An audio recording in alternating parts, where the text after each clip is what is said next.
마침내 도착한 아파트는 차갑고 고요했다. 서연은 흠뻑 젖은 옷을 벗어던지고 뜨거운 물로 샤워를 했다. 거울에 비친 자신의 모습은 피곤에 절어 있었다. 하지만 텅 비어있던 눈동자에 아주 희미하게나마 생기가 도는 것 같았다. 한 생명을 구했다는 사실이 고된 하루의 피로를 조금이나마 씻어주는 듯했다. 그녀는 그 이름 모를 남자가 무사하기를 바라며 잠자리에 들었다. 그날 밤의 우연한 만남이 자신의 인생을 송두리째 바꿔놓을 것이라고는 꿈에도 생각하지 못한 채였다. 이게 다 어떻게 된 일입니까? 당신의 과거 하나 제대로 처리하지 못해서 내 계획에 차질을 주다니 실망스럽군요. 새벽 3시. 수술실의 공기는 팽팽한 긴장감으로 가득 차 있었다. 무균 처리된 차가운 금속 냄새와 소독약 냄새가 섞여 코를 찔렀고 오직 심전도 모니터의 규칙적인 신호음과 집도이의 나지막한 목소리만이 정적을 갈랐다. 그 중심에 선 이서연은 지친 기색 하나 없이 환자의 열린 가슴에 시선을 고정한 채였다. 그녀의 입에는 땀방울이 송골송골 맺혔지만 마스크 위로 드러난 눈빛은 조금의 흔들림도 없이 예리하게 빛나고 있었다. 그의 목소리는 차가웠다. 그는 여전히 서연을 계약 파트너 이상으로 생각하지 않았다. 하지만 서연은 그의 비난에 동요하지 않았다. 그녀는 오히려 담담한 눈빛으로 그를 마주보며 말했다. 매추, 조금 더 섬세하게. 혈관 박리가 거의 다 끝났어. 당신의 팀은 필요 없습니다. 이건 당신의 전쟁이 아니라 내 전쟁이니까요. 내가 직접 해결하겠습니다. 그녀의 목소리는 낮고 차분했지만 그 안에는 누구도 거역할 수 없는 권위가 서려 있었다. 4시간에 걸친 대동맥 박리 수술의 마지막 단계였다.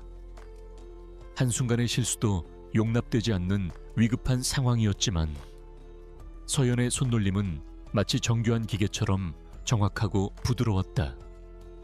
그녀의 지시에 따라 어시스턴트들의 손이 바쁘게 움직였고 마침내 마지막 봉합이 끝났을 때 수술실 안의 모든 이들이 안도의 한숨을 내쉬었다. 그날 밤 서연은 저택의 서재에 틀어박혀 수북이 쌓인 서류와 의학 서적에 파묻혔다. 그녀는 변호사나 홍보 전문가에게 의지하는 대신 의사로서 정면 돌파를 선택했다. 문제의 그 환자는 매우 희귀한 심장 질환을 앓고 있었고 수술 성공 확률이 10%도 차이 되지 않는 상태였다. 모두가 포기했을 때 그녀만이 마지막 희망을 걸고 수술을 집도했다. 비록 환자는 수술 후 합병증으로 고생했지만 기적적으로 생명은 건졌다. 수술이 성공적으로 끝나고 환자가 중환자실로 옮겨지는 것을 확인한 후에야 서연은 뻣뻣하게 굳은 어깨를 돌리며 수술실을 나섰다. 초록색 수술복을 벗고 샤워를 마치자 온몸에 쌓였던 피로가 한꺼번에 몰려왔다. 텅 빈 의국 소파에 잠시 몸을 기댄 그녀는 창밖을 바라보았다. 칠흑 같은 어둠 속에서 장대 같은 비가 쏟아지고 있었다. 마치 하늘의 구멍이라도 뚫린 듯한 폭우였다. 이런 날은 왠지 모르게 마음이 더 공허해졌다. 그녀는 당시의 모든 진료 기록, 수술 영상, 관련 논문들을 정리하며 반박 자료를 만들기 시작했다. 그녀의 눈은 다시 수술실의 집도이처럼 날카롭게 빛났다. 밤이 깊어 서재를 지나던 강태주는 불이 켜져 있는 것을 보고 무심코 안으로 들어섰다. 그는 책상 위를 가득 메운 전문 용어와 복잡한 데이터들을 보며 미간을 찌푸렸다. 그리고 그 모든 것을 놀라운 집중력으로 정리하고 있는 서연의 모습에 시선을 빼앗겼다. 이혼한 지 벌써 1년이 지났다. 처음에는 배신감과 분노로 잠 못 이루는 밤이 많았지만 이제는 무뎌질 법도 한데 여전히 가슴 한구석이 시렸다. 야망으로 가득 찬 변호사였던 전 남편 최진우. 그는 그녀의 배경과 의사라는 직업을 자신의 성공을 위한 발판으로만 여겼다. 그의 배신을 알게 되었을 때 서연은 미련 없이 돌아섰다. 사랑도 미련도 남지 않았지만 인간에 대한 깊은 불신이라는 상처는 지워지지 않았다. 이게 다 뭡니까? 그 후 그녀는 국내 최고의 대학병원을 떠나 지금의 중소종합병원으로 자리를 옮겼다. 치열한 내부 정치와 권력 다툼에 환멸을 느꼈기 때문이었다. 이곳은 시설이나 명성은 부족했지만 오직 환자에게만 집중할 수 있었다. 그녀는 그걸로 만족했다. 텅 빈 아파트로 돌아가는 발걸음은 무거웠지만 적어도 이곳에서의 삶은 정직했다. 그녀는 자리에서 일어나 낡은 가운을 걸치고 병원 복도를 걸었다. 증거입니다. 진실을 증명할 유일한 방법이죠. 주차장으로 향하는 길. 거센 빗줄기가 병원 유리창을 세차게 때렸다. 와이퍼를 가장 빠른 속도로 움직여도 시야 확보가 어려울 정도였다. 서연은 자신의 낡은 국산차에 시동을 걸고 조심스럽게 도로로 나섰다. 평소라면 30분이면 도착할 거리였지만 오늘은 1시간 이상 걸릴 것 같았다. 인적이 드문 외곽 도로로 접어들었을 때 그녀는 저 멀리서 무언가 번쩍이는 것을 보았다. 단순한 번개는 아니었다. 서연은 고개도 들지 않고 대답했다. 강태준은 잠시 그녀의 옆에 서서 서류들을 내려다보았다. 그는 난생 처음 보는 복잡한 의학 데이터 속에서 어떤 논리를 발견했다. 그것은 비즈니스 전략 보고서와도 닮아 있었다. 철저한 데이터 분석, 예측 가능한 변수와 돌발 변수, 그리고 최악의 상황을 가정한 해결책까지. 그는 그녀가 단순히 방어하는 것이 아니라 완벽한 전략을 짜고 있다는 것을 깨달았다. 직감적으로 불길한 예감이 스쳤다. 그녀는 속도를 줄이며 조심스럽게 다가갔다. 가까워질수록 처참한 광경이 눈에 들어왔다. 값비싸 보이는 검은색 세단 한 대가 가드레일을 들이받고 형편없이 찌그러져 있었다. 한쪽 헤드라이트는 깨진 채 위태롭게 깜빡이고 있었고 부서진 차체에서는 희미한 연기가 피어오르고 있었다. 주변에는 다른 차나 사람은 보이지 않았다. 빗소리에 묻혀 사고 소리조차 듣지 못한 모양이었다. 그는 자신도 모르게 그녀에게 질문을 던졌다. 왜 굳이 이렇게 힘든 방법을 쓰느냐고. 그의 팀을 이용하면 훨씬 쉽고 빠르게 해결할 수 있지 않냐고. 서연은 그때서야 펜을 놓고 그를 바라보았다. 서연은 잠시 망설였다. 섣불리 다가갔다가 폭발이라도 일어나면 위험할 수 있었다. 하지만 차 안에 사람이 있을지도 모른다는 생각이 머릿속을 떠나지 않았다. 의사로서의 본능이 이성을 앞질렀다. 그녀는 차를 갓길에 세우고 비상등을 켠 뒤 망설임 없이 차에서 내렸다. 세찬 비가 순식간에 그녀의 옷을 흠뻑 적셨지만 그녀는 아랑곳하지 않고 사고 차량으로 달려갔다. 의사의 신뢰는 법정이나 기사로 얻어지는 게 아니에요. 오직 실력과 진실로만 증명되는 겁니다. 최진우는 그걸 몰라요. 그래서 그는 절대로 나를 이길 수 없어요. 운전석은 에어백이 터져 있었고 운전사는 머리에 피를 흘린 채 미동도 없었다. 맥박을 확인했지만 이미 늦었다. 서연은 재빨리 뒷좌석을 살폈다. 그곳에는 한 남자가 쓰러져 있었다. 그는 값비싼 정장을 입고 있었지만 옷은 피로 얼룩져 있었고 이마에서는 피가 흘러내리고 있었다. 그는 희미하게 신음하며 가슴을 붙잡고 있었다. 아직 살아 있었다. 그녀의 목소리에는 흔들림 없는 확신이 담겨 있었다. 그 순간 강태준은 처음으로 심장이 가볍게 내려앉는 듯한 기묘한 감각을 느꼈다. 그는 언제나 세상을 거래와 이해득실의 관점으로만 봐왔다. 하지만 눈앞의 이 여자는 전혀 다른 세상의 법칙으로 살고 있었다.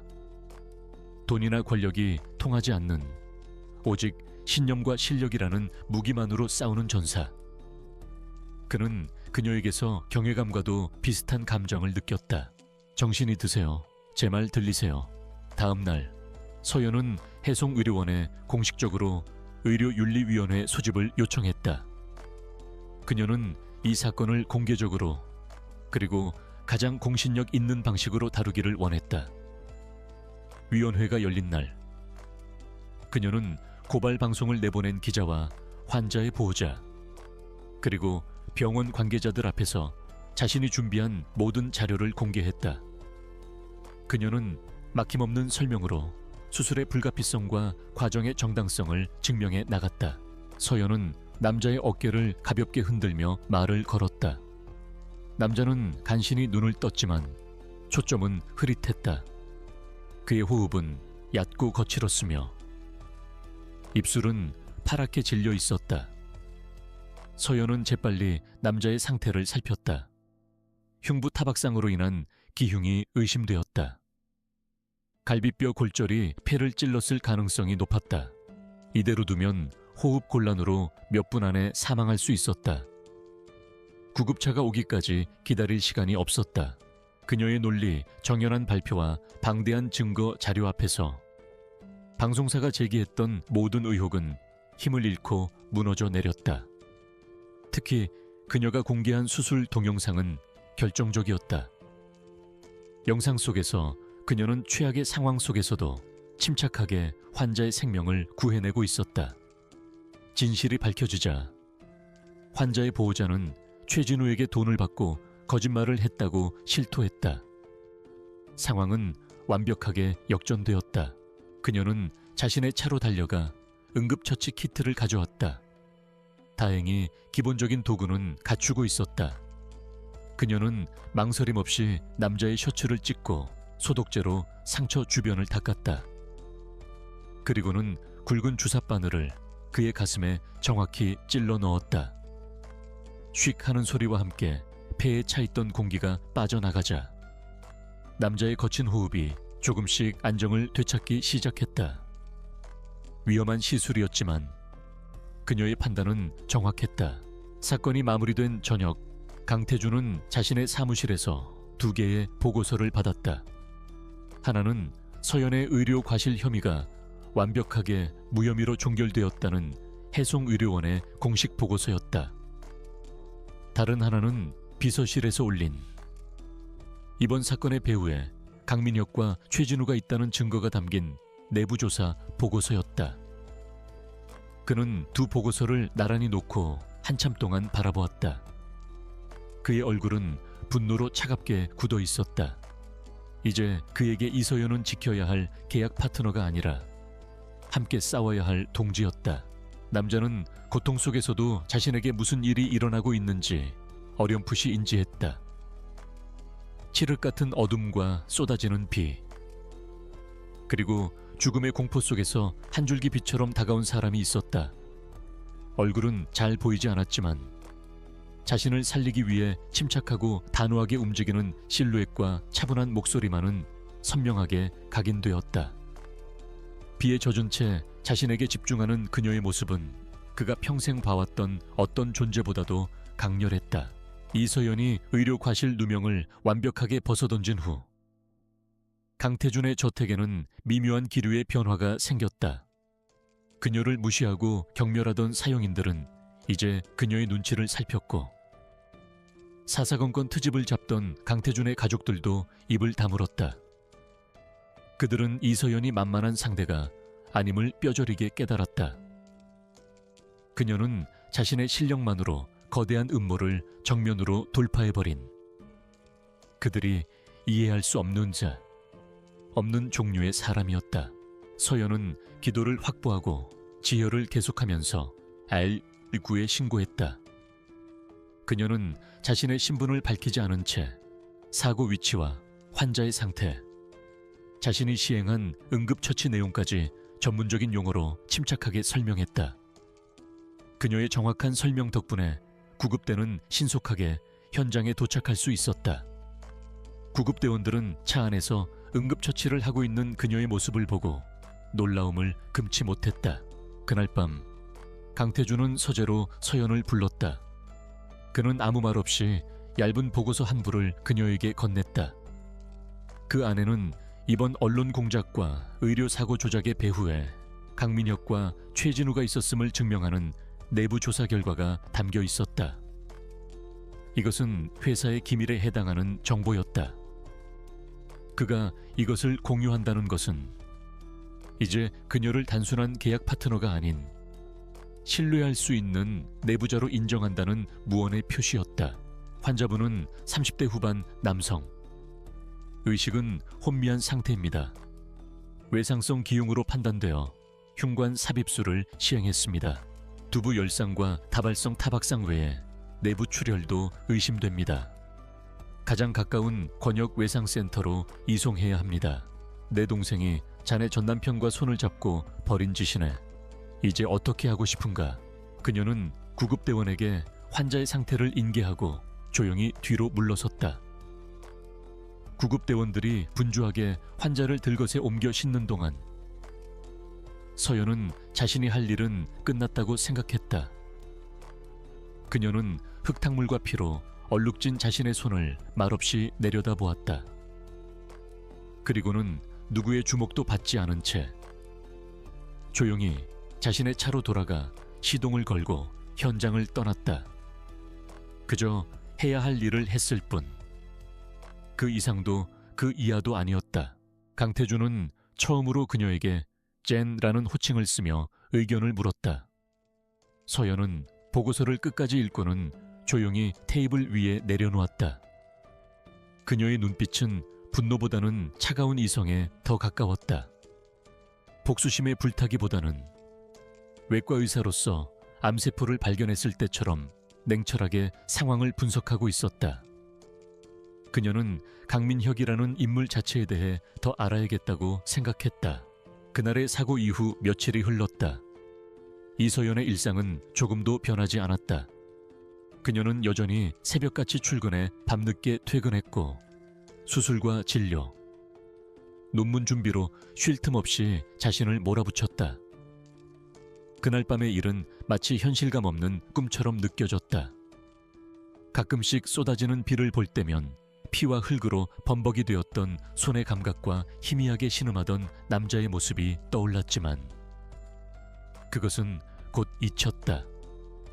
환자의 생사를 확인하고 싶은 마음이 없었던 것은 아니나 일부러 찾아 나설 만큼의 이유는 없었다.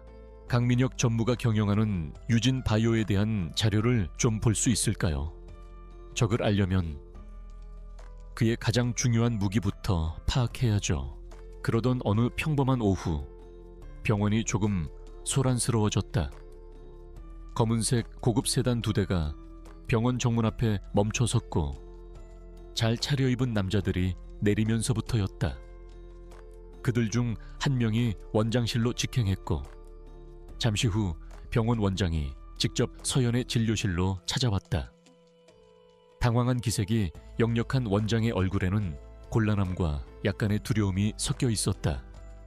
그는 서연에게 잠시 만나고 싶어 하는 중요한 손님이 와 있다고 애둘러 말했다. 그녀의 예상 밖의 요청에 강태준은 잠시 놀랐지만 이내 흥미로운 표정을 지었다. 그는 비서를 통해 유진바이오의 공개된 재무제표와 현재 주력으로 개발 중인 신약 프로젝트에 대한 자료들을 가져오게 했다. 그는 서연이 경영이나 재무적인 약점을 찾아낼 것이라 기대했다. 하지만 서연의 시선은 전혀 다른 곳에 닿아 있었다. 그녀의 눈길이 멈춘 곳은 아테로클리어라는 이름의 새로운 동맥경화 치료제 임상시험 결과 보고서였다. 이서연 과장, 잠시 뵙자는 분이 계셔서. 병원 VVIP 회의실에 와 계시네. 유진그룹 쪽 사람인 것 같은데. 그녀는 의사로서 수백 편의 임상시험 논문을 읽어왔다. 그녀의 눈에는 일반인은 절대 볼 수 없는 데이터의 허점이 보였다. 보고서에 따르면 아테로클리어는 기존 치료제보다 2배 이상 높은 효능을 보이면서도 부작용은 경미한 수준에 그쳤다. 그것은 기적에 가까운 결과였다. 하지만 서연은 그것이 너무 완벽해서 오히려 의심스럽다고 느꼈다. 유진그룹, 대한민국 경제를 움직이는 거대 기업의 이름이 나오자 서연은 의아한 표정을 지었다. 자신과는 아무런 접점도 없는 곳이었다. 그녀는 잠시 망설이다가 이내 고개를 끄덕였다. 병원 소유의 재단이 최근 경영난을 겪고 있다는 소문을 들었던 터라 어쩌면 그와 관련된 일일지도 모른다고 짐작할 뿐이었다. 그녀는 흰 가운을 단정히 여미고 원장을 따라 회의실로 향했다. 이상하군요. 이 정도의 강력한 효과를 가진 심혈관 약물이라면 필연적으로 특정 환자군에게서 혈전이나 심부전 같은 심각한 부작용이 보고되어야 정상이에요. 그런데 이 보고서에는 두통이나 소화불량 같은 가벼운 증상만 언급되어 있어요. 마치 누군가 의도적으로 위험한 데이터를 누락시킨 것처럼 보입니다. 회의실 문이 열리자 창가에 서서 바깥 풍경을 바라보던 한 남자가 천천히 몸을 돌렸다. 훤칠한 키에 한치의 오차도 없이 완벽하게 맞춰진 네이비색 정장. 붕대로 감겨 있었던 이마에는 아주 옅은 상처 자국만 남아있을 뿐. 그는 사고의 흔적을 거의 찾아볼 수 없을 만큼 멀쩡해 보였다. 하지만 서연은 단번에 그를 알아보았다. 그날 밤 죽음의 문턱에서 신음하던 남자였다. 그의 눈빛은 그때와는 비교할 수 없을 만큼 차갑고 날카로웠다. 서연의 지적은 날카로웠다. 강태준은 그제야 그녀가 무엇을 보고 있는지 깨달았다. 만약 그녀의 말이 사실이라면 이것은 단순한 경영 비리를 넘어 수많은 사람들의 목숨을 담보로 한 사기극이었다. 강민혁을 무너뜨릴 수 있는 가장 확실하면서도 가장 위험한 무기가 될 수 있었다. 그는 서연의 직감을 믿어보기로 했다. 그가 가진 권력과 그녀가 가진 전문 지식이 결합된다면 불가능한 일은 아니었다. 며칠 전 제 목숨을 구해주셨더군요. 유진그룹 회장 강태준입니다. 그때부터 두 사람의 비밀스러운 공조가 시작되었다. 낮에는 쇼윈도 부부로서 공식 석상에 모습을 드러냈지만 밤이 되면 저택의 서재는 그들의 전쟁지휘 본부로 변했다. 서연은 우선 자신의 인맥을 동원했다. 그녀는 제약연구소에 근무하는 대학 동기에게 전화를 걸어 아테로클리어의 성분과 유사한 약물들의 부작용 사례에 대해 자문을 구했다. 또한 국제의학 데이터베이스에 접속해 유진바이오가 학회에 제출한 초기 연구 데이터와 최종 보고서 사이에 미세한 차이점들을 분석해 나갔다. 남자의 목소리는 낮고 건조했다. 감사 인사라기보다는 사실을 확인하는 듯한 말투였다. 서연은 자신도 모르게 마른 침을 삼켰다. 그저 평범한 사람이 아닐 것이라고는 짐작했지만 대한민국에서 가장 영향력 있는 인물 중 하나일 줄은 상상도 못했다. 그녀는 애써 평정을 유지하며 담담하게 대답했다. 의사로서 당연히 해야 할 일을 했을 뿐이라고. 그녀가 퍼즐 조각을 맞춰 나가는 동안 강태준은 자신의 방식으로 움직였다. 그는 가장 신이 많은 김 비서에게 유진바이오의 내부 서버에 대한 접근을 지시했다. 회장이라 할지라도 자회사의 연구 데이터를 열람하는 것은 명백한 월권 행위였고 발각될 경우 엄청난 파장을 몰고 올 수 있는 위험한 작전이었다. 하지만 강태준은 망설이지 않았다. 그는 이 싸움에서 이기기 위해 모든 것을 걸기로 했다. 강태준은 그런 그녀의 반응이 흥미롭다는 듯 잠시 바라보더니 옆에 서 있던 비서에게 눈짓했다. 비서는 곧바로 두꺼운 서류 봉투를 테이블 위에 올려놓았다.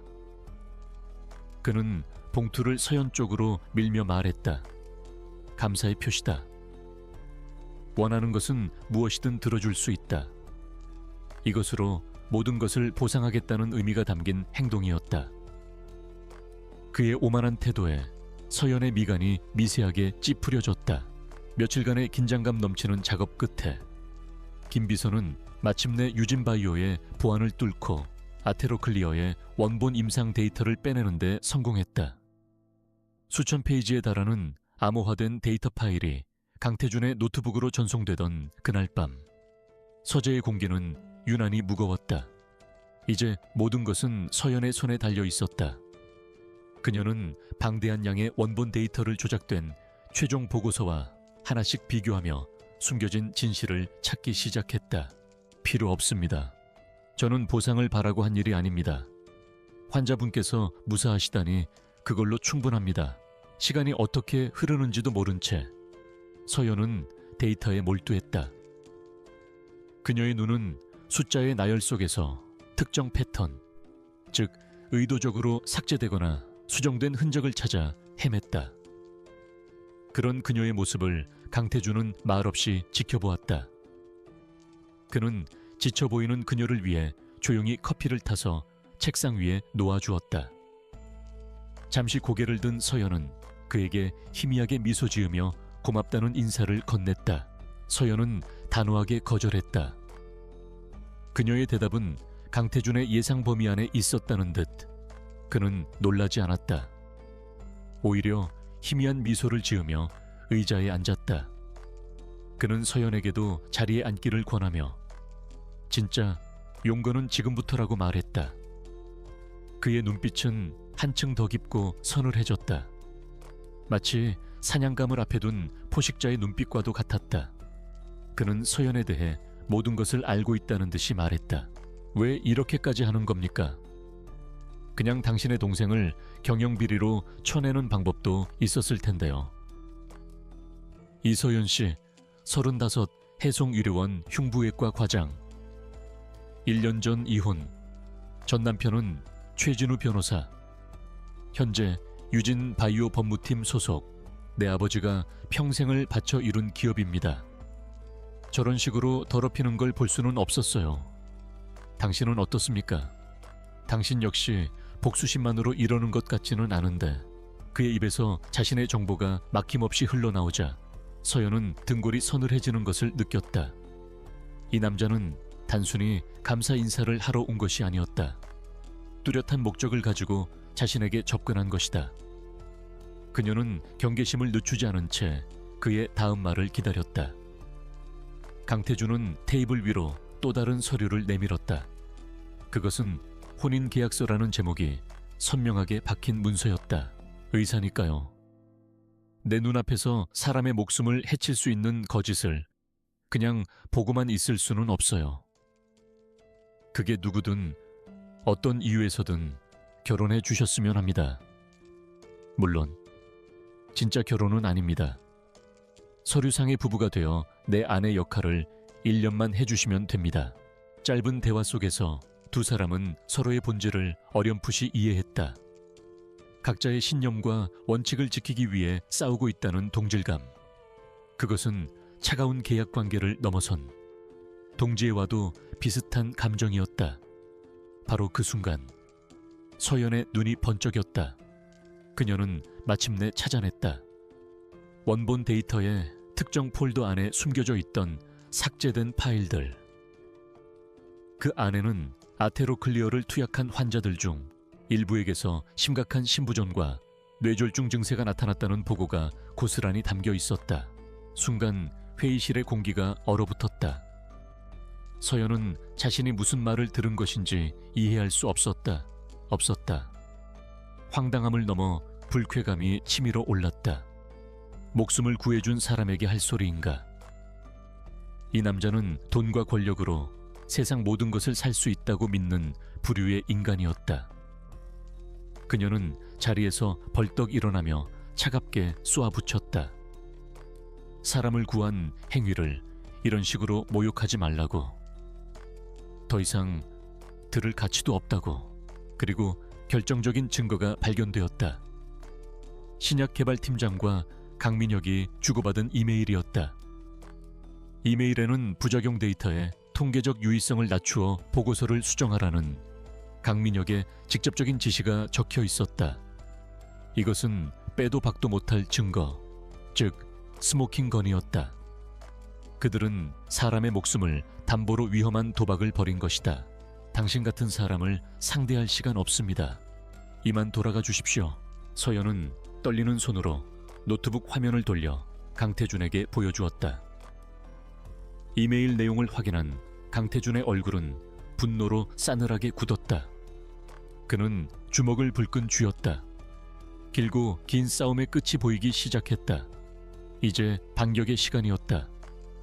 그는 서연을 바라보며 나지막이 말했다. 그의 눈빛은 그 어느 때보다도 결의에 차 있었다. 서연이 문을 향해 돌아서는 순간 강태준의 나지막한 목소리가 그녀의 발목을 붙잡았다. 이제 마지막 무대를. 죽살치환이국 해송의료원이 곧 유진바이오에 인수된다는 사실 알고 계셨습니까?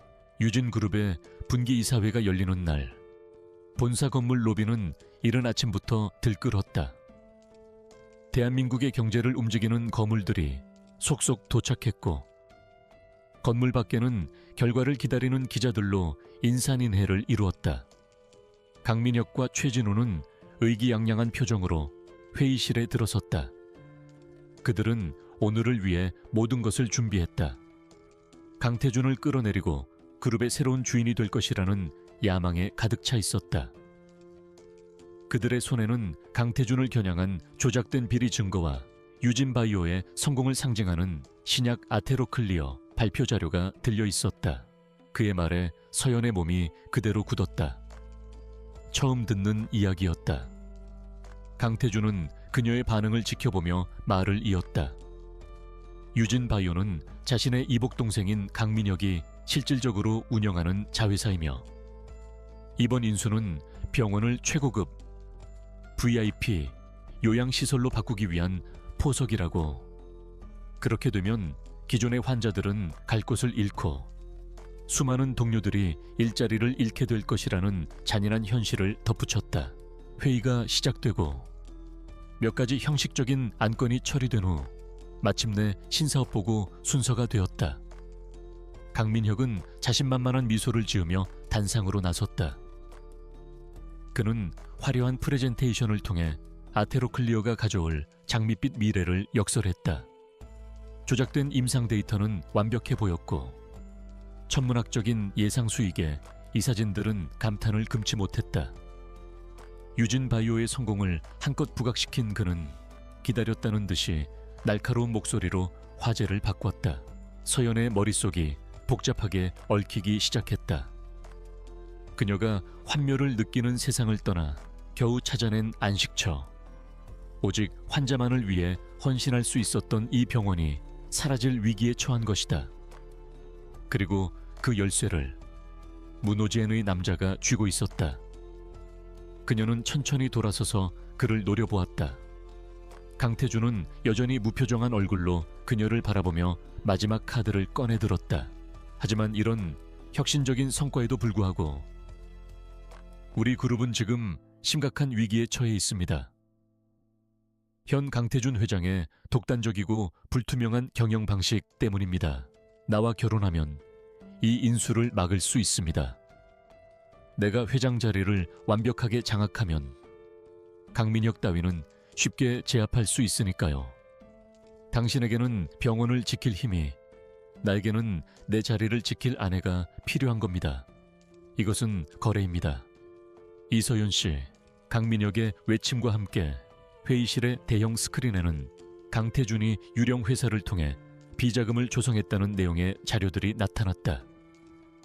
최진우는 법률 대리인 자격으로 일어나 자료의 법적 문제점들을 조목조목 짚었다. 모든 것은 완벽하게 짜인 각본이었다. 당황한 이사진들이 웅성거리기 시작했고 강민혁은 이 기회를 놓치지 않고 강태준의 회장직 해임에 대한 긴급 동의안을 발의했다. 모든 것이 그의 계획대로 흘러가는 듯했다. 그는 모든 것을 계산하고 있었다. 서연의 성격, 그녀가 병원을 아끼는 마음까지 전부 꿰뚫어보고 이 판을 짠 것이다. 그녀는 깊은 무력감에 휩싸였다. 자신의 신념과 자존심을 지키자니 동료들과 환자들이 길거리로 나앉게 생겼고 그들을 구하자니 자신의 삶을 저당 잡혀야 하는 상황이었다. 그녀는 떨리는 손으로 테이블 위에 계약서를 집어들었다. 빼곡하게 적힌 조항들은 철저하게 비즈니스적이었다. 모두의 시선이 쏠린 가운데 강태준은 놀라울 정도로 침착했다. 그는 자리에서 천천히 일어나 좌중을 둘러보았다. 그리고는 나지막하지만 회의실 전체를 울리는 목소리로 말했다. 계약기간 1년, 계약금 100억 원, 이혼 시 위자료 500억 원, 상호 사생활 존중, 어떠한 육체적 접촉도 금지, 그리고 가장 중요한 조항, 계약 성사 시 유진바이오의 해송의료원 인수합병을 즉시 철회한다. 강태준은 그녀가 거절할 수 없는 제안을 한 것이었다. 서연은 한참 동안 계약서를 내려다보았다. 이것은 단순한 종이 뭉치가 아니었다. 그녀의 남은 인생을 건 도박이었다. 해이만 표결에 앞서 이 사진 여러분께서 반드시 아셔야 할 더 시급한 안건이 있습니다. 강민혁 전무가 방금 극찬한 신약 아테로클리오의 숨겨진 진실에 대한 것입니다. 생각할 시간을 주십시오. 그의 말이 끝나자 회의실 뒷문이 열리고 이서연이 들어섰다. 그녀는 조금의 긴장감도 없는 담담한 표정으로 단상을 향해 걸어갔다. 갑작스러운 그녀의 등장에 강민혁과 최진우의 얼굴이 굳어졌다. 강태준은 그녀를 제 아내가 아닌 유진바이오의 신약 프로젝트를 검토한 외부 의료 자문 이서연 박사라고 소개했다. 그 순간 회의실의 공기는 팽팽하게 당겨졌다. 서연은 간신히 목소리를 쥐어짰다. 강태준은 예상했다는 듯 고개를 끄덕였다. 그는 자리에서 일어나며 말했다. 이틀의 시간을 주겠다고. 하지만 답은 이미 정해져 있을 것이라고. 그는 비서와 함께 회의실을 나갔고 방 안에는 서연 혼자 남았다. 그녀는 의자에 주저앉아 텅 빈 공간을 응시했다. 창밖으로 들어오는 오후에 햇살이 유난히 차갑게 느껴졌다.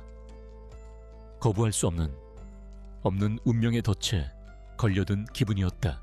서연은 준비된 파일을 스크린에 띄웠다. 그녀는 먼저 아테로클리오에 발표된 효능을 인정하며 전문적인 분석을 시작했다. 하지만 곧이어 그녀의 목소리는 서늘하게 바뀌었다. 이틀이라는 시간은 이서연에게 영원처럼 길게 느껴졌다. 그녀는 병원 복도를 걷고 동료 의사들의 지친 얼굴을 보고 진료실에서 자신의 설명을 하나라도 놓칠세라 귀 기울이는 환자들을 만났다. 그들의 평범한 일상과 희망이 담긴 공간. 강태준이 말한 대로라면 이 모든 것이 곧 사라질 터였다. 그녀는 선택의 여지가 없음을 깨달았다. 자신의 자존심과 신념은 중요했지만 수백 명의 삶과 맞바꿀 수는 없었다. 하지만 이 완벽해 보이는 데이터에는 치명적인 허점이 있습니다.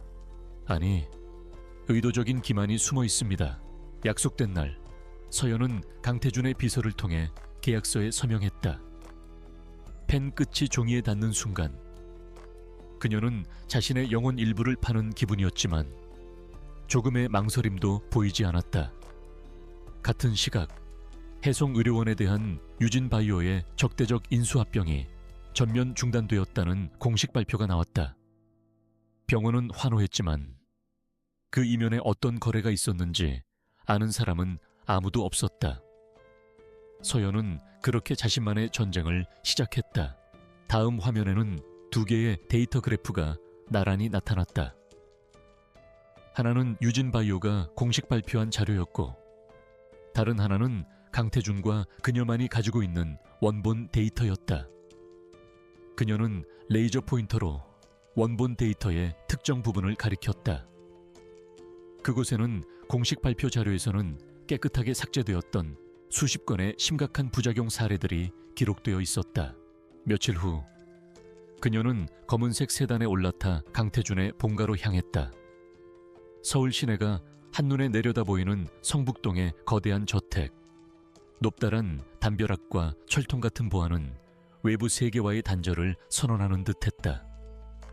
마치 현대판 성채와도 같은 그곳은 집이라기보다는 차가운 박물관에 가까웠다. 최소한의 짐만 담긴 작은 캐리어 하나를 든 그녀의 모습은 그 웅장함 속에서 유독 이질적으로 보였다. 여기 이 삭제된 기록들을 보십시오.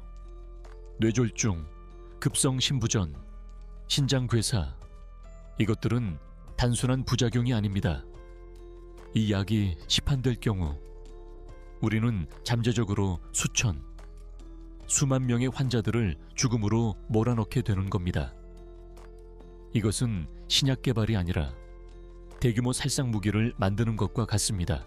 집안으로 들어서자 수십 명의 사용인들이 일사불란하게 움직이고 있었다. 그들은 서연을 향해 정중히 고개를 숙였지만 그 눈빛 속에는 노골적인 호기심과 약간의 경멸이 뒤섞여 있었다. 갑자기 나타난 근본도 모르는 안주인에 대한 그들 나름의 평가였다. 강태준은 그녀를 별채에 가까운 2층의 방으로 안내했다. 방은 불필요할 정도로 넓고 화려했지만 사람의 온기는 전혀 느껴지지 않았다. 그녀의 논리정연하고 냉철한 설명에 이 사진들은 경악을 금치 못했다. 강민혁은 얼굴이 새하얗게 질린 채 미친 사람처럼 소리쳤다. 저 여자는 외부인이며 데이터를 조작하고 있다고, 저 말을 믿어서는 안 된다고 발악했다. 그의 편에 섰던 연구원들 역시 그녀의 주장을 격렬하게 부인했다. 회의실은 순식간에 아수라장이 되었다. 오늘 저녁 가족 식사가 있습니다. 제 결혼을 공식적으로 알리는 자리입니다. 소란이 극에 달했을 때 서연은 마지막 슬라이드를 화면에 띄웠다. 그곳에는 강민혁이 개발팀장에게 보낸 이메일이 선명하게 떠 있었다. 부작용 데이터가 너무 높으니 통계적으로 의미 없는 수준으로 보이도록 수정하시오. 승인이 무엇보다 중요하다 라는 문장이 모든 것을 증명하고 있었다. 완벽한 스모킹 건이었다. 강민혁의 입에서 더 이상 아무 말도 나오지 않았다. 강태준은 용건만 간단히 말하고 돌아섰다. 그의 말투는 여전히 비즈니스 파트너를 대하는 그것과 다르지 않았다. 서연은 그가 나간 뒤에도 한참 동안 방 한가운데에 서 있었다. 이제부터 이곳이 그녀의 새로운 전쟁터였다. 그녀는 잠시 눈을 감고 심호흡을 했다. 흉부외과 의사로서 수없이 생사의 경계를 넘나들며 다져온 담력이었다. 어떤 상황에서도 평정심을 잃지 않는 것, 그것이 그녀의 가장 큰 무기였다. 회의실에 잠시 무거운 침묵이 흘렀다. 그 침묵을 깬 것은 강태준이었다. 그는 자리에서 일어나 서연의 옆에 섰다. 저녁 식사 시간. 길고 화려한 식탁에는 강태준의 가족들이 모두 모여 있었다. 고고한 표정의 계모이자 강민혁의 어머니인 윤 여사, 야망을 숨기지 않는 이복 동생 강민혁, 그리고 시집간 여동생들까지. 그들은 서연을 위아래로 훑어보며 마치 징휘한 전시품을 감상하듯 품평을 시작했다. 서연의 배경, 학벌, 심지어 이혼 경력까지 모든 것이 그들의 조롱 섞인 대화 주제가 되었다. 이 모든 데이터 조작은 단순히 신약 허가를 받기 위함이 아니었습니다. 조작된 성공 발표로 유진바이오의 주가를 인위적으로 부양시키고 그 과정에서 막대한 시세 차익을 챙기기 위한 범죄 행위였습니다. 오빠도 참, 하필이면 이혼한 의사가 뭐야. 우리 집안에 어울린다고 생각해. 강태준은 강민혁이 자신을 공격하기 위해 준비했던 유령 회사 자료를 스크린에 다시 띄웠다. 그리고 그 회사의 실제 소유주가 강민혁과 최진우이며 그들이 내부자 거래와 횡령을 통해 빼돌린 자금의 흐름을 완벽하게 증명해 보였다. 그들이 던진 칼이 거꾸로 자신들의 심장을 겨누게 된 순간이었다. 모든 음모가 백일에 드러나자 강민혁은 그대로 주저앉았고 최진우는 탈출구를 찾듯 주위를 두리번거렸다. 여동생 중 하나가 노골적으로 비꼬았지만 서연은 표정 하나 바꾸지 않고 와인잔을 들었다. 그때 식당 문이 열리며 한 남자가 들어섰다. 강민혁이 의기양양한 목소리로 그를 소개했다. 자신의 법무자문이자 유진바이오의 법무팀장이라고. 서연은 고개를 돌리는 순간 숨을 멈췄다. 너무나도 익숙한 얼굴. 그녀의 인생을 망가뜨렸던 전 남편 최진우였다. 상황은 순식간에 정리되었다.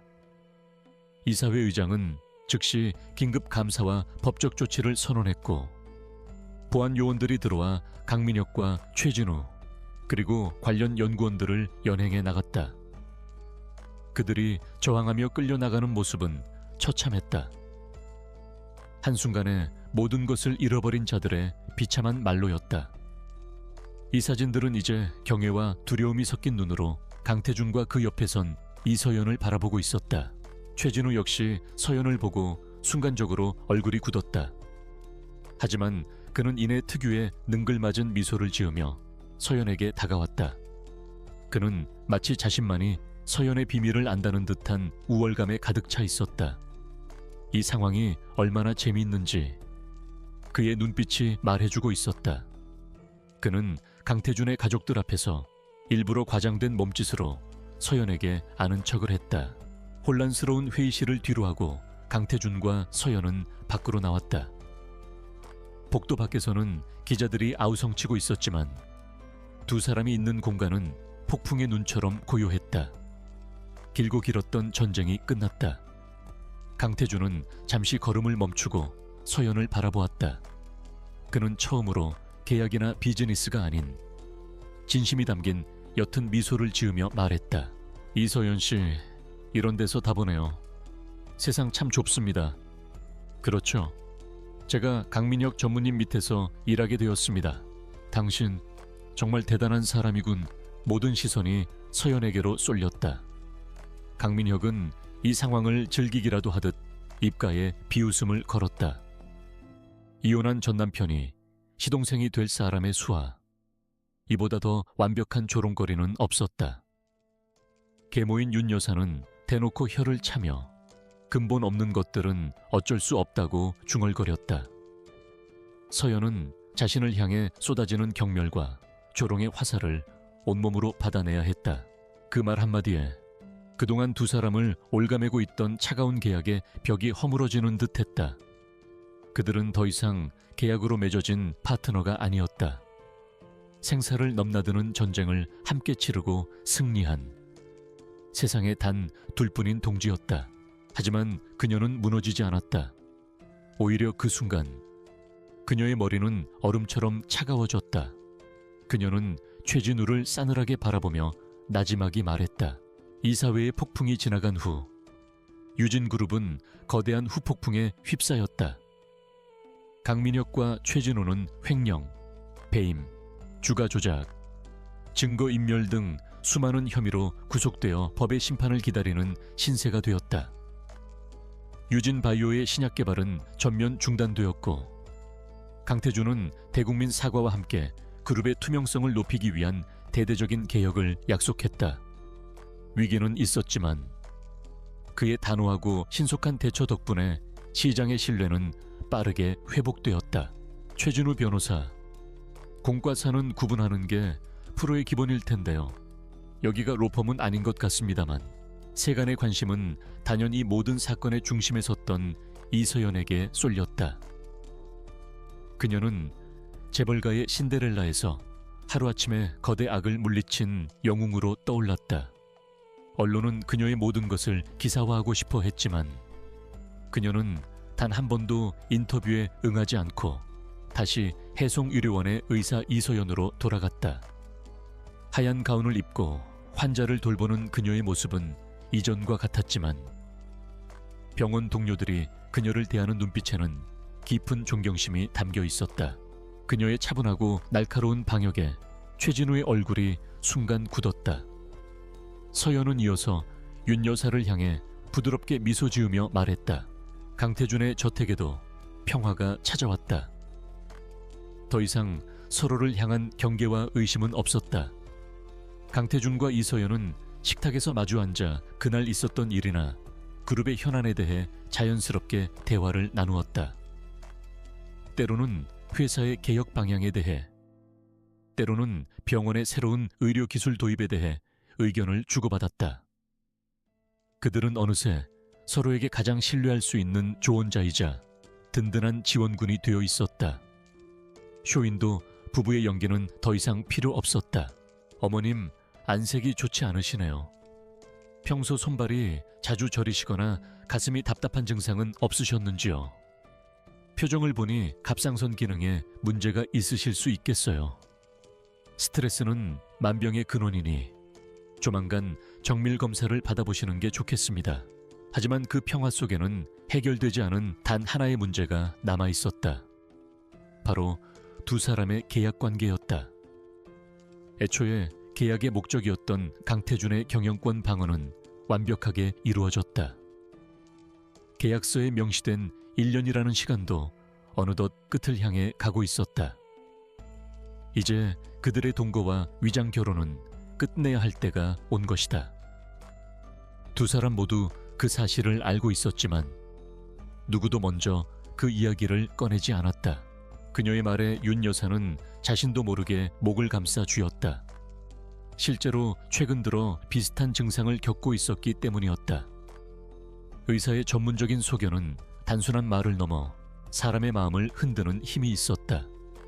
순식간에 식탁의 분위기가 역전되었다. 서연은 더 이상 조롱의 대상이 아니었다. 함부로 건드릴 수 없는 날카로운 전문가의 모습으로 자신을 각인시킨 것이다. 서연은 자신의 방에서 짐을 조금씩 정리하기 시작했다. 이곳에 올 때와 마찬가지로 단출한 짐이었다. 그녀는 이곳에서의 삶이 곧 끝날 것이어 끝날 것이라고 스스로에게 되뇌었다. 원래 있던 곳으로 돌아가 의사로서의 삶에 다시 집중하면 된다. 그것이 그녀가 바라던 것이었다.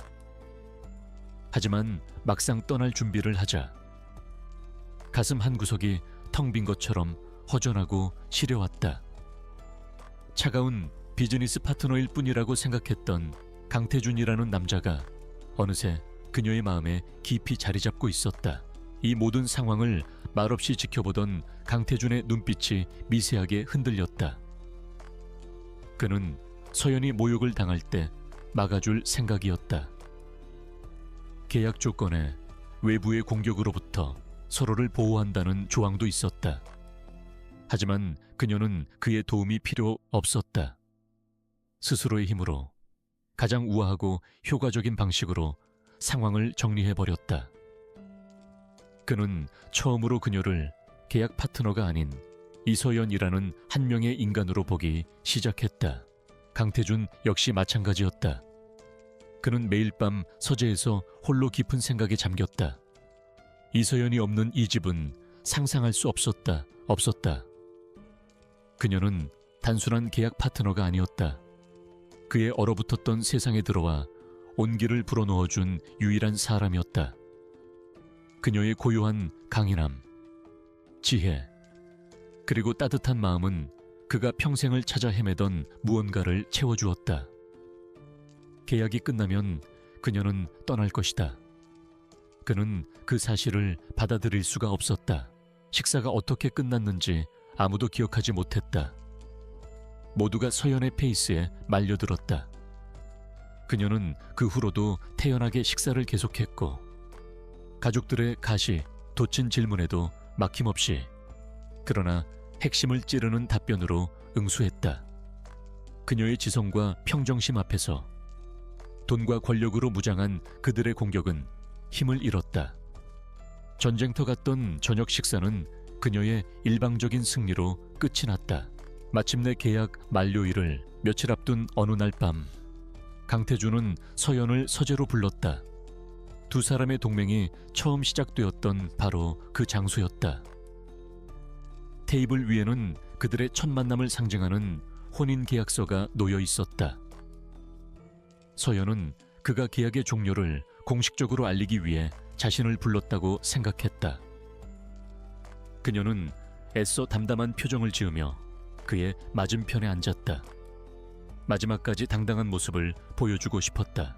밤이 깊어지고 서연은 자신에게 배정된 차가운 방으로 돌아왔다. 문을 닫고 나서야 긴장이 풀리며 온몸에 힘이 빠졌다. 그녀는 침대에 주저앉아 두 손에 얼굴을 묻었다. 괜찮은 척했지만 사실은 심장이 찢어질 듯 아팠다. 최진우와의 재회는 잊고 있던 상처를 다시 헤집어 놓았다. 하지만 그녀는 울지 않았다. 여기서 무너지면 모든 것을 잃게 될 터였다. 그녀는 눈을 들어 창밖의 어두운 서울 야경을 바라보았다. 이제 막 첫 번째 전투가 끝났을 뿐이었다. 그동안 수고 많았어. 당신 덕분에 모든 것이 제자리를 찾았어. 가족 식사 자리에서 망신을 당한 강민혁과 최진우는 분노로 들끓었다. 특히 최진우는 자신의 과거를 이용해 이서연을 짓밟으려던 계획이 그녀의 침착한 대응 하나로 무너진 것에 대해 참을 수 없는 굴욕감을 느꼈다. 그는 이서연이라는 여자가 얼마나 강한지, 그리고 평범한 방법으로는 절대 무너뜨릴 수 없다는 것을 누구보다 잘 알았다. 그래서 그는 더욱 교활하고 악랄한 방법을 사용하기로 마음먹었다. 강태준은 평소와 다름없이 낮은 목소리로 말했다. 그는 계약서를 그녀의 앞으로 밀었다. 서연은 이제 모든 것이 끝났다고 생각하며 계약서를 바라보았다. 그런데 계약서 위에 또 다른 서류 봉투가 놓여 있었다.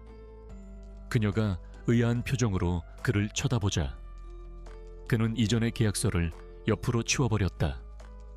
그리고는 새로운 봉투를 열어보라고 말했다. 직접 공격하는 건 의미 없어.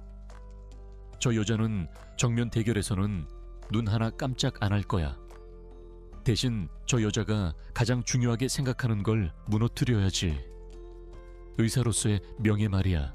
봉투 안에는 계약서가 들어있지 않았다. 대신 해송 유진 의료재단 설립 계획안이라는 제목의 서류와 작은 상자가 하나 들어있었다. 서연은 놀라서 눈을 크게 떴다. 재단 설립 계획안에는 해송의료원을 중심으로 한 비영리의료재단을 설립하여 소외계층에게 최고의 의료 서비스를 제공하고 신진의학자들을 지원하는 원대한 계획이 담겨 있었다. 그리고 재단 이사장 후보란에는 이서연이라는 이름이 적혀 있었다. 최진우는 강민혁의 사무실에서 그의 잔에 위스키를 따라주며 음흉하게 웃었다. 그의 계획은 치밀했다. 첫 번째는 언론을 이용한 이미지 훼손이었다. 며칠 지나지 않아 인터넷 연예 매체와 증권가 정보지를 중심으로 이서연에 대한 악의적인 기사들이 퍼지기 시작했다. 재벌계 입성한 야망의 여의사, 그녀의 과거라는 자극적인 제목 아래 그녀의 이혼 사유가 마치 그녀의 과도한 사치와 야망 때문이었던 것처럼 교묘하게 왜곡되었다. 그녀가 충격에서 벗어나지 못하고 있을 때 강태준은 작은 상자를 열어 그녀의 앞에 내밀었다. 그 안에는 화려하지는 않지만 기품 있고 아름다운 다이아몬드 반지가 들어있었다. 그것은 계약의 증표가 아닌 진심을 담은 약속의 증표였다. 기사는 최진우를 유능하지만 아내를 잘못 만나 고생한 비운의 피해자로 묘사했다. 이서연은 그를 발판 삼아 상류층으로 진입하려 했고 더 큰 목표물인 강태준이 나타나자 가차없이 그를 버렸다는 식의 소설이었다. 사람들은 자극적인 이야기에 열광했고 그녀에게는 신데렐라를 꿈꾸는 악녀라는 꼬리표가 붙었다. 강태준의 집안에서는 이 일을 빌미로 당장 이 결혼을 물으라며 그를 압박하기 시작했다. 이전의 계약은 오늘부로 파기하겠어. 나는 더 이상 계약으로 맺어진 아내가 필요하지 않아. 내 옆에서 평생을 함께할 진짜 동반자가 필요하오. 당신이라는 사람, 의사 이서연, 그리고 여자 이서연의 모든 것을 존경하고 사랑하게 됐어. 나와 진짜 결혼해주지 않겠소. 하지만 이것은 시작에 불과했다. 최진우가 준비한 진짜 비수는 따로 있었다. 그는 과거 서연이 집도했던 수술 중 예후가 좋지 않았던 환자의 기록을 몰래 빼돌렸다. 그리고 환자의 가족에게 접근해 거액의 돈을 쥐어주며 언론 인터뷰를 하도록 부추겼다. 곧이어 한 시사 프로그램에서 의료 과실 의혹, 스타 의사의 두 얼굴이라는 제목의 고발 방송이 나갔다. 그의 목소리는 조금 떨리고 있었지만 그 눈빛은 세상 그 무엇보다 진실했다.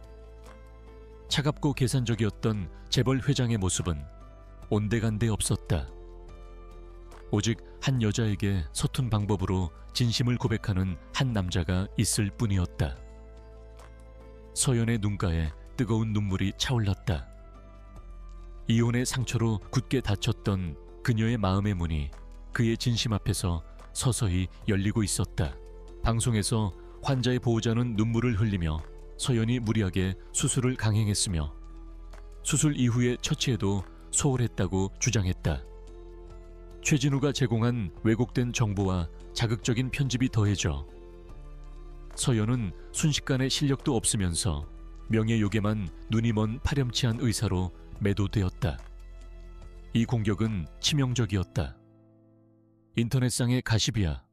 무시하면 그만이었지만 의사로서의 신뢰도에 흠집이 가는 것은 그녀의 모든 것을 뒤흔드는 일이었다. 그녀는 눈물을 닦고 그를 보며 환하게 미소 지었다. 그 미소는 그 어떤 대답보다도 분명했다. 그녀는 조용히 고개를 끄덕였다. 길고 긴 폭풍우가 지나가고 마침내 두 사람에게 찬란한 아침이 밝아오고 있었다.